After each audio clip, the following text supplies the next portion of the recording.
Hi friends, அனைவருக்கும் மாலை வணக்கம். எல்லோரும் எப்படி இருக்கீங்க? நல்லா இருக்கீங்களா? இன்னைக்கு நம்ம ஒரு மலரின் கதை அப்படின்ற தலைப்பில் என்னுடைய வரலாறை நான் சொல்லிட்டு வரேன். அதில் நம்ம பார்க்க போகிற பகுதி என்னன்னு பார்த்தீங்கன்னா 15வது பகுதி நம்ம இப்போ பார்க்க போகிறோம். இப்போ என்னுடைய ஏஜ் அட்டன் பண்ணது விசேஷங்கள் நல்லபடியாக முடிஞ்சுது. அடுத்ததாக என்னுடைய சிறு வயதில் நடந்த நிகழ்வு தான் நம்ம 15வது பகுதியில் பார்க்க போகிறோம். வாங்க ஃப்ரெண்ட்ஸ், வீடியோக்குள்ளே போகலாமா? வாங்க போகலாம். இப்போ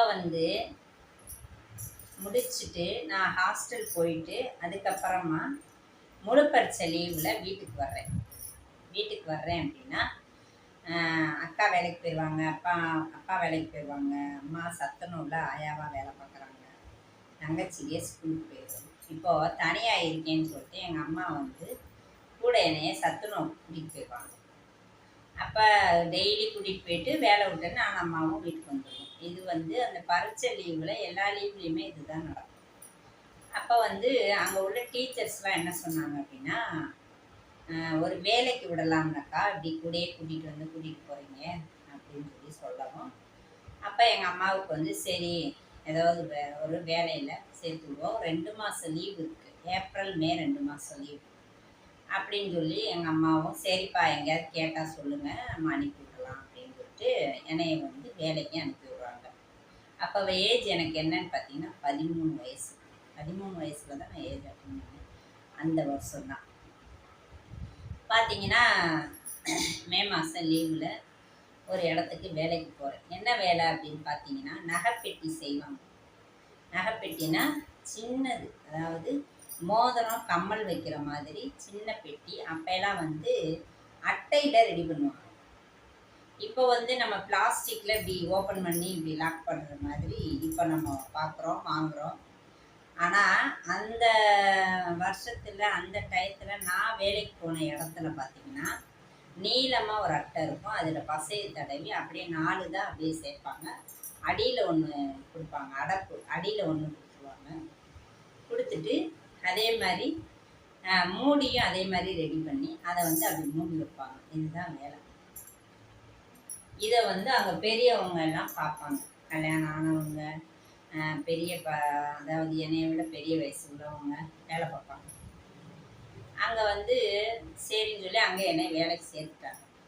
எனக்கு என்ன வேலை அப்படின்னு பார்த்தீங்கன்னா டீ வாங்குகிற வேலை. எல்லாருக்கும் டீ வாங்கி கொடுக்கணும், டீயை ஊற்றி கொடுக்கணும், திரும்ப அந்த கிளாஸை நான் கழுவணும்.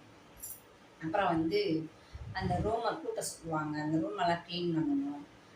யாருக்கு என்ன தேவையோ அதை இங்கே வா அங்கே வா அப்படின்னு கூப்பிடுவாங்க. அதாவது மொத்தத்தில் சொல்லணும்னா எடுபிடி வேலை. எனக்கு அங்கே சேலரி ஒரு நாளைக்கு 5 ரூபாய். அதை வார சம்பளமாக தான் தருவாங்க. வாரம்னா சனிக்கிழமை கொடுப்பாங்க, ஞாயிற்றுக்கிழமை லீவ். அந்த வேலை எனக்கு கிடச்சிருச்சு. நானும் வேலைக்கு போகிறேன்.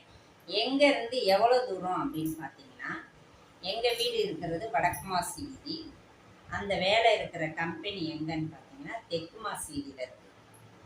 இப்போ வடக்கு மாசி வீதியிலேருந்து தெற்கு மாசி வீதிக்கு நான் போகணும். நடந்தே தான் போவேன். நேர் ரோடு தான், ஒரே ரோடு. எங்கிட்ட வளையெல்லாம் தேவையே இல்லை, நேர் ரோடு. அதில் போனோம் அப்படின்னா எப்படியும் நடந்து போகிறோமா 3/4 மணி நேரம் ஆகும் குறைஞ்சது. அப்போ நான் தினந்தோறும் டெய்லி அந்த மாதிரி வேலைக்கு போயிட்டு வர்றேன். அப்போ ஒரு நாள் என்ன ஆச்சு அப்படின்னா மழை. அங்கே வேலை டைம் காலையில் 9 மணிக்கு உள்ளே இருக்கணும், 6 மணிக்கு விடுவாங்க. மத்தியானம் சாப்பாட்டை 1/2 மணி நேரம். நான் வச்சிருக்கிறது ஒரு டிஃபன் பாக்ஸு, ஒரு கூடை, அவ்வளோதான் என்னோடய லக்கேஜ். இப்போ 6 மணிக்கு ஒரு நாள் வேலை விடுது. நானும் கீழே இறங்கி வர்றேன். அது வேலை பார்க்குற இடம் மாடி. அந்த மாடியில் வேலை முடிச்சு கீழே இறங்கி வந்த உடனே பார்த்தீங்கன்னா சோனு மழை பெய்யுது. பார்த்தா அதுலேயே வர்றேன். நான் பக்கம் நனைஞ்சிட்டு வர்றேன். கொடையில் ஒன்றும் இல்லை, அப்படியே வர்றேன். பார்த்தீங்கன்னா ரோட்டில் ஒரு ஆள் இல்லை. அது ஃபுல்லாகவே 2 சைடுமே கடை வீதி. அப்போ கடை வீதியில் எல்லாம் கடைக்குள்ளே தான் இருக்காங்க. ரோட்டில் ஒருத்தர் கூட கிடையாது. எனக்கு நான் ஒரே பயம். ஒரு ஆள் கூட இல்லை. ஏன் அப்படின்னு கேட்டிங்கன்னா, இடி மின்னலும் பயங்கர சத்தத்தோட சோனு மழை, சரியான மழைன்னு சொல்லுவோம் பாருங்க, அந்த மாதிரியான மழை வரும். சரியான மழை. அப்பப்பா, அப்படி ஒரு மழை. எனக்கு என்ன ஆயிடுச்சுன்னா, ஒரு பாதி தூரம் நான் வந்துட்டேன். வந்ததுக்கப்புறம் பார்த்தா எனக்கு இந்த பக்கமும் இந்த பக்கமும் பார்க்குறேன், ஒரு ஆள் கூட இல்லைங்கும்போது எனக்கு பயம் ஜாஸ்தி ஆயிடுச்சு. எந்த இடத்துலையும் நிற்கிறதுக்கும் பயம் எனக்கு. உடனே என்ன பண்ணிட்டேன், ஓட ஆரம்பிச்சிட்டேன். ஓட ஆரம்பித்தா மழையும் காற்றும் விடலை, இடியும் மின்னலும் அதோட ஓடுறேன். ஓடுனா ஒரு கட்டத்துக்கு மேலே என்ன ஆயிடுச்சு, அம்மா அம்மான்னு நான் கத்த ஆரம்பிச்சிட்டேன். ரோடுன்னு கூட எனக்கு தோணலை ஃப்ரெண்ட்ஸ். உண்மையிலேயே சத்தியமாக இது நடந்தது. எனக்கு வந்து ரோடுன்னு கூட தோணலை. என்னோட பயத்தினால எங்கள் அம்மாவை கூப்பிட்டுக்கிட்டே ஓடுறேன் வீட்டுக்கு. 3/4 மணி நேரம் நடக்கணும்னா பார்த்துக்கோங்க. அந்த லாஸ்ட் போகணும். அந்த பாதி ரோட்டுக்கு அப்படியே கிட்டுன்னு வேகமாக வந்தது. ஒரு கட்டத்துக்கு மேலே எனக்கு பயம் வந்து கத்த ஆரம்பிச்சிட்டேன். அம்மா அம்மான்னு கத்திக்கிட்டே தான் நான் ஓடுறேன் எங்கள் வீட்டுக்கு. நான் எந்த வழி போகிறேனோ பகலில், அந்த வழி தான் நேராக வீட்டுக்கு போவேன். வேறு எங்கிட்டும் எனக்கு பாதையே தெரியாது. இப்போ கூட நீங்கள் நம்பினாலும் சரி, இல்லை நம்பலைனாலும் சரி, இப்போ கூட டவுனுக்குள்ளே போயிட்டா எந்த இது என்ன ஏதுன்னு புரிபடாது. அதனால தான் எங்கள் வீட்டுக்காரர் கூடயே போயிட்டு கூடயே வந்துடுவேன். அப்போது அந்த 13 வயசுல எப்படி இருப்பேன்னு பாருங்க.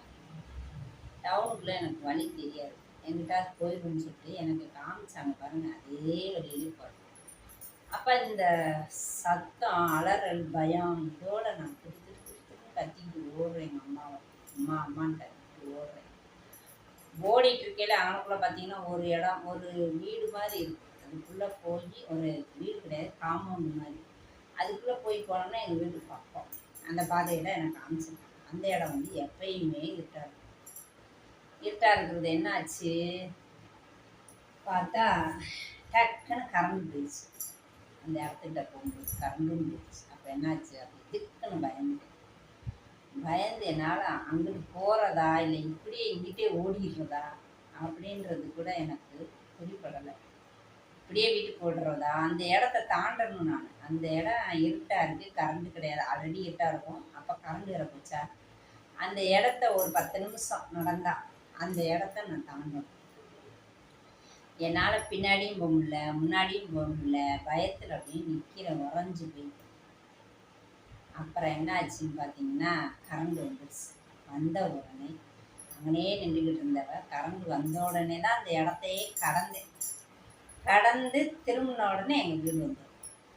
ஆனால் அங்கே வீட்டுக்கிட்ட போகிற அந்த 10 நிமிஷம் நேரத்தில் என்னால் வீட்டுக்கு போக முடியலை. அப்படியே ஸ்டாப் ஆகிட்டேன். சோன்னு மழை பெய்யுது. அப்படியே கூட வச்சுட்டு நிற்கிறேன். அப்புறம் கரண்ட் வந்த உடனே திட்டுன்னு ஓடிச்சு. வீட்டுக்கு ஓடி எங்கள் அம்மாட்ட சொல்ல, எங்கள் அம்மா என்ன இப்படி ஓடியார அப்படின்றாங்க. அந்த அளவுக்கு நான் பயந்து, எங்கள் அம்மா 4 மணிக்கெலாம் வேலை விட்டு வந்துடுவாங்க. அந்த அளவுக்கு பயந்து போய் நான் வீட்டுக்கு போகிறேன். இதை நான் எதுக்கு சொல்ல வர்றேன் அப்படின்னு பார்த்தீங்கன்னா, அதாவது சின்ன வயசில் தயவு செய்து வேலைக்கு அனுப்பாது. அந்த பாதிப்பு எனக்கு என்ன ஆயிடுச்சுன்னா, கரண்ட் போனாலே எனக்கு பயம். அந்த மாதிரி ஒரு இதாகிடுச்சு எனக்குள்ள. அதனால தான் சொல்கிறேன் ஃப்ரெண்ட்ஸ், கஷ்டப்பட்டு நானும் பிள்ளைங்களை படிக்க வைங்க. தயவு செய்து ஒரு 20 வயசுக்கு மேலே நீங்கள் வேலைக்கு அனுப்புனீங்கன்னா தான் அதுகளுக்கு என்ன ஏதுன்ற நிலவரம் புரியும். அதுக்குள்ளே நீங்கள் அனுப்புனீங்க அப்படின்னா அதுக்கு ஒரு விவரமும் தெரியாது. ஒரு 15-18 வயசாக ஆகணும். 13 வயசுங்கும்போது அறியாத வயசு. இதெல்லாம் வந்து எதுக்கு சொல்கிறேன் அப்படின்னா, உங்கள் குழந்தைகளை தயவுசெய்து அந்த மாதிரி வேலைகளுக்கு அனுப்பாதீங்க. ஒரு 20 வயசு வரையுமாவது அதுகளுக்கு வந்து நம்ம செய்ய வேண்டிய கடமைகளை நம்ம செய்யணும். அதுக்கப்புறம் தான் நம்ம குழந்தைகளை வெளியில் வேலைக்கு அனுப்பணும். அதுவும் பொதுவாக பெண் குழந்தைகள்லாம் ரொம்ப பாதுகாப்பு வேணும். அந்த பாதிப்பு எனக்குள்ள ரொம்ப வருஷமாக இருந்துச்சு ஃப்ரெண்ட்ஸ். ரொம்ப வருஷமாக இருந்துச்சு. அந்த பாதிப்புலேருந்து நான் வெளியே வரேன். அதனால தான் சொல்கிறேன் ஃப்ரெண்ட்ஸ். ஓகே, நம்ம 16வது பகுதியில் இன்னொரு உண்மை சம்பவத்தை நம்ம பார்க்கலாம். வீடியோ பிடிச்சிருந்தா லைக் பண்ணுங்கள், மறக்காமல் சப்ஸ்கிரைப் பண்ணுங்கள். உங்கள் ஃப்ரெண்ட்ஸ் ஃபேமிலிக்கு இந்த வீடியோவை ஷேர் பண்ணுங்கள். ஓகேவா? தொடர்ந்து சப்போர்ட் கொடுங்க பொன்தமிழ் ஸ்டோரி சேனலுக்கு. மீண்டும் நம்ம 16வது பகுதியில் சந்திப்போமா மக்களே? Okay, bye friends. ரொம்ப நன்றி.